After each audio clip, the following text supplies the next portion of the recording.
folks, this is IMAX Nation 1980 here, and just be prepared. This vlog is going to be all over the place.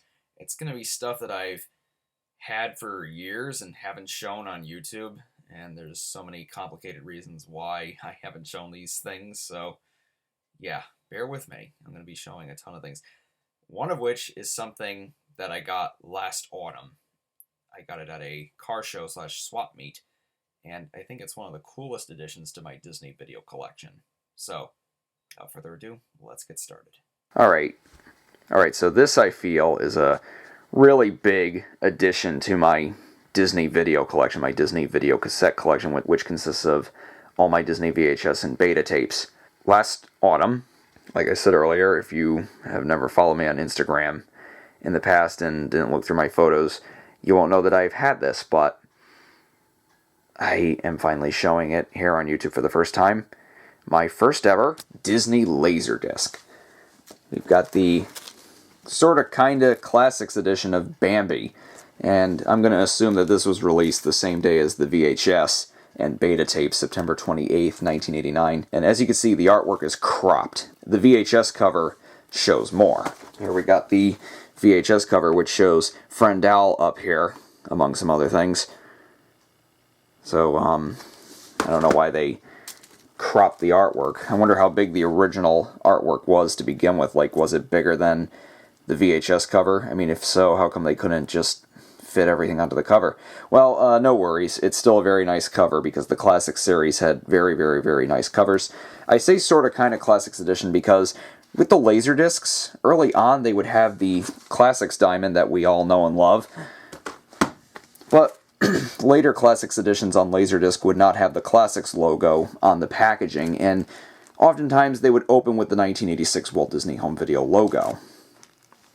So the back cover is the same as well. It's a little cropped, as you can see. There's more detail here. Whereas with this, it's a little more zoomed in. And you've got the chapter selection here. For those who don't know, Laserdisc is kind of the father of DVD, and Laserdiscs, as you can see by the jacket, are were the size of vinyl LPs, 12-inch records. So as you can see, the film is spread out over 2 discs. This is a standard play rather than an extended play. I think extended play is CLV as opposed to CAV as it says there. And here's some other things like the FBI warning, where to put it when not in use. You know, simple stuff like that. And of course the description of the film on the back, and Roger Ebert's review from, I assume, 1988 when the movie was theatrically re-released for the last time in North America. And some other things here, the rating.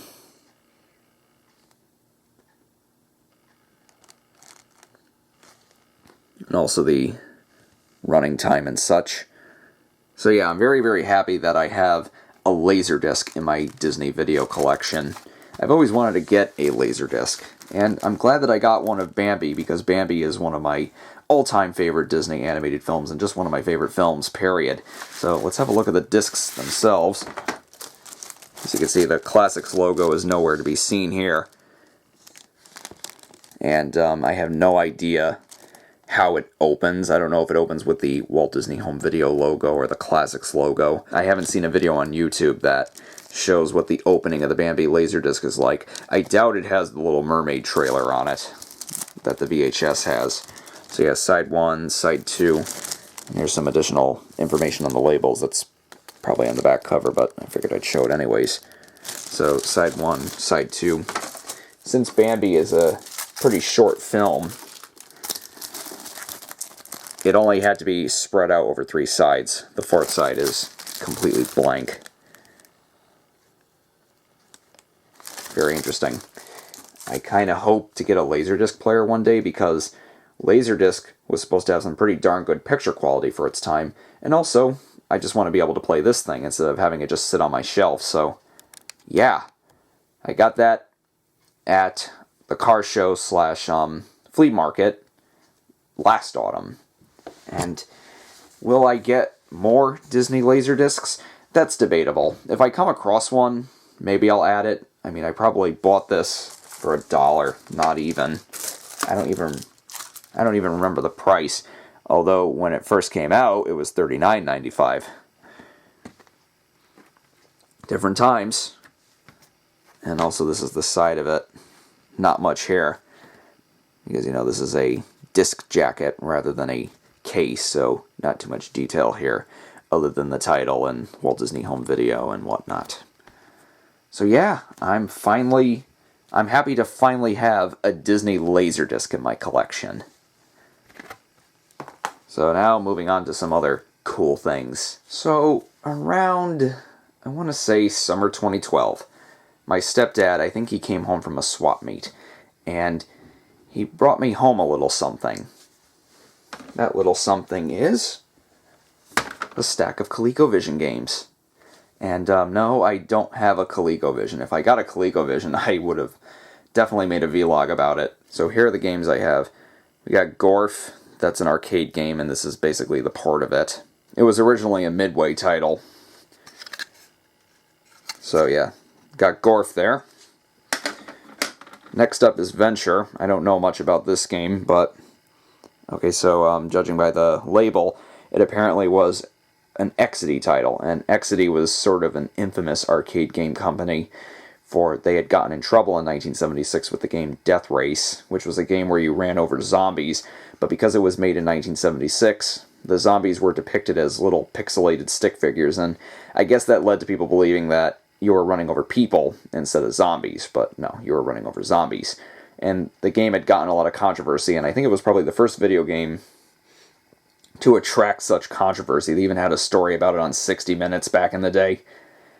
And it was just sort of the precursor of all the video game controversies to come. And years later, Exidy would make a really gory game called Chiller, and I think very few arcades stocked it. Like, I think very few arcades had it. So I don't know much about Venture, even though I should, but yeah. Here we've got Mousetrap. Let's see, what does this say here?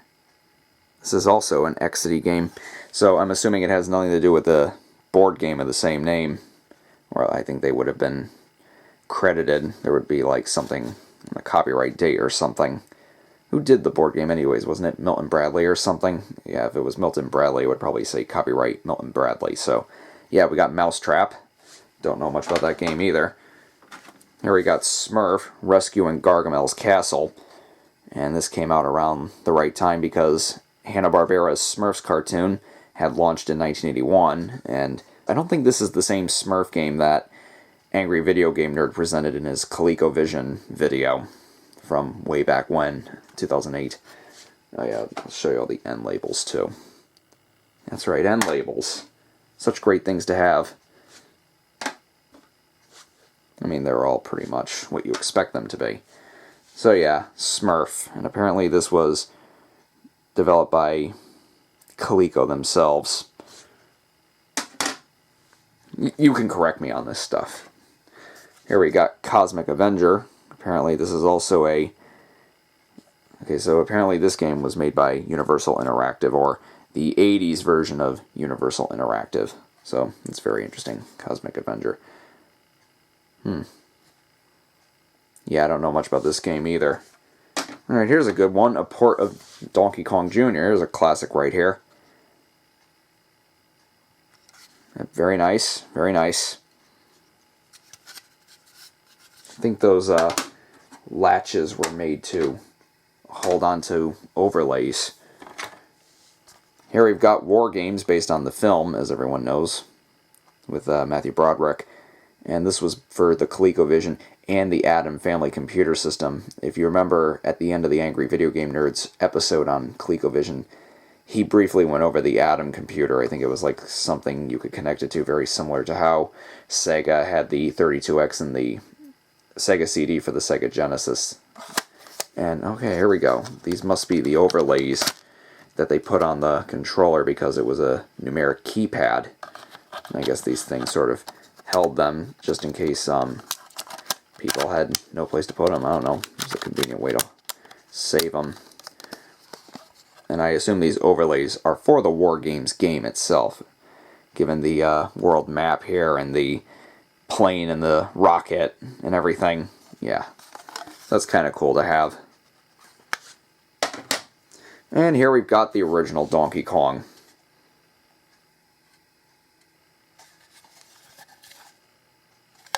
There's the end label there.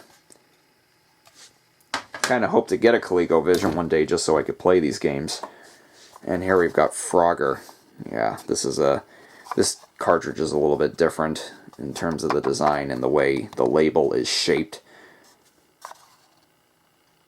Yeah, Frogger is another arcade classic, and you can't go wrong. So yeah, those are all the ColecoVision games. All good stuff. Now this is something I've dug up recently. This is a Burger King Snow White cup that was released around 1993 when the film was theatrically re-released in the United States for the last time. And as you can see, the heading says a Walt Disney classic, even though this is the first Disney animated film, it should say Walt Disney's classic. But anyways, this is the same artwork that they would use for the 1994 VHS release of the film, the 1994 home video release, the Masterpiece Edition, the very title that kicked off the Masterpiece Collection. And this has been, this was beat up over the years, so it's not in the best condition. I think we own this, or somebody gave this to us. I mean, again, this came out in like summer 1993, and I wasn't even a year old when this came out, so I wouldn't know. And look, there's the old Burger King logo. How times change. Yeah, so it's been kind of beat up over the years. But now that I have it, I'm just going to keep it on my shelf. But yeah, it's a very, very nice cup. And I've seen the other cups that Disney and Burger King made. I saw the one for Aladdin. It was at the place where my mom used to work for. They had the Aladdin one, which was the same cover as the VHS. The 1993 VHS. This is the 1994 VHS of Snow White for those who have never seen it, so same cover, just some alterations. This is probably what the cover of Snow White would have looked like had it been a Classics edition and not a Masterpiece Collection edition. I actually made a custom cover using, because for those of you who don't know, I make custom Disney VHS covers, and I actually post them on Instagram. They're also on my blog, IMAXNation1980s, videocorner.blogspot.com. I make these custom Disney VHS covers, and my latest one was Snow White, and I used the Masterpiece cover, and I turned it into a Classics edition. So if you want to see that, head on over to my blog. And of course, all my other covers are on there too, so you can see them as well. My Instagram account is DeluxoMaxination92 if you're interested in following me there. So yeah, this is my BK Snow White cup. When Inside Out was coming out, you could actually see it early. Fathom Events was showing the film on June 16th, which was the Tuesday before the film opened nationwide. And those screenings also had a Q&A with Pete Docter at the end of the film, director Pete Docter and Amy Poehler, the voice of Joy. And also, the program would begin with a tour of Pixar. My cousin had offered to see it with me, so I headed on over to the nearest theater that was playing it, and yeah, I got to see Inside Out early. It's an awesome movie. For those of you who want to know how I felt about it, who haven't come across my blog, yes, it's an amazing film. It's just another Pixar masterpiece, and I'm definitely getting the Blu-ray day one. So I got this nice poster, and I like how it uses the minimalist designs. The marketing campaign for Inside Out had some of these posters where it looked kind of like a 60s illustration, and some of them showed like a silhouette of Riley's head with all the emotions in them. I like that poster a lot, but this is a very nice poster as well. I like how minimalist it is. Like, with the black background, it's even more minimalist than the other one that I had just mentioned. And the artwork was also on this lanyard that they handed out, so yeah, some goodies there. And here is a storybook of Mickey and the Beanstalk. And I'm going to assume that this is from the year Fun and Fancy Free came out, of course. As many of you may know, Mickey and the Beanstalk was a segment of the package feature Fun and Fancy Free, and it even says here on the book cover. I got this at a yard sale in summer 2013, and it's not in the best of condition. And I think I remember like trying to find out when this was published, and I think it's from when the film first came out. Maybe it could be from the 50s or maybe the 60s, but again, it's a nice thing to have, and the illustrations are very nice, very, very close to the finished film. look through that very quickly. And I got the comics in summer 2014, I think around July or August.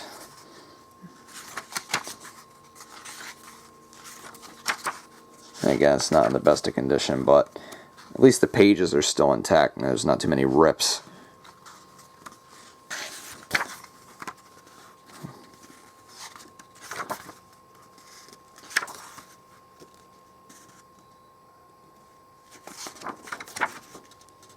And it's nice to see some full color illustrations here too. It's really nice. So yeah, I'll find out eventually what year this was published. There's the back cover. And this is just some random stuff that I have on my shelf. These are some of my really good animation related books. Got some of the art of books there for the Pixar and Walt Disney Animation Studios films. And some of the Blu-rays. This is where I keep some of my Blu-rays. Don't mind that mess of change over there. Got my Jack Skellington doll. And some other miscellaneous stuff here. I like to save glass soda bottles. I don't know, it's just a thing that I like to do. Of course, there's my Mickey and the Beanstalk storybook and my 2 comics there. And some nice glasses. I didn't open that box. I think you saw that before. There was also one for Looney Tunes that was in another update, and there's my Bambi Laserdisc. This Avengers poster was handed out on opening weekend. I think it was only at Cinemark theaters. And it's really cool. Like, the design is embossed into the poster itself. And this is also another exclusive. Now, when Guardians of the Galaxy was coming out, there was a special sneak peek that was being shown at select theaters. When was it? It was like, July 7th. Yeah, it was about a month before the film came out, and it was in IMAX 3D only, and it would be 17 minutes of footage from the film, and I attended that event, and I got this very nice poster. It's very, very nice. So right here is this really, really cool Tom and Jerry die-cast car. It's like a sort of makeshift cart made out of a trash can and such, and look at how off-model the plastic Tom looks. This obviously was made after the mid-60s because that's Chuck Jones' version of Tom right there on the front of the trash can. And this is a Corgi die-cast. And there's no year on it, unfortunately. It only has the year Tom and Jerry was introduced, which was 1940, as you can see there. So, yeah, this I've had for years. I want to say 10 years, 13, 14 years maybe. My stepdad had this huge, huge, huge tub of Legos at his house, and this was in there, along with some other 70s and 80s things, like some Garbage Pail Kids, cards. There was a Fozzie Bear toy.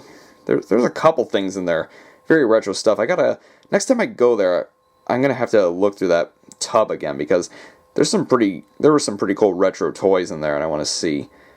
Like, if I remember correctly, he had, there was a lot of 80s stuff in there, so I want to look through it again and see what's in there.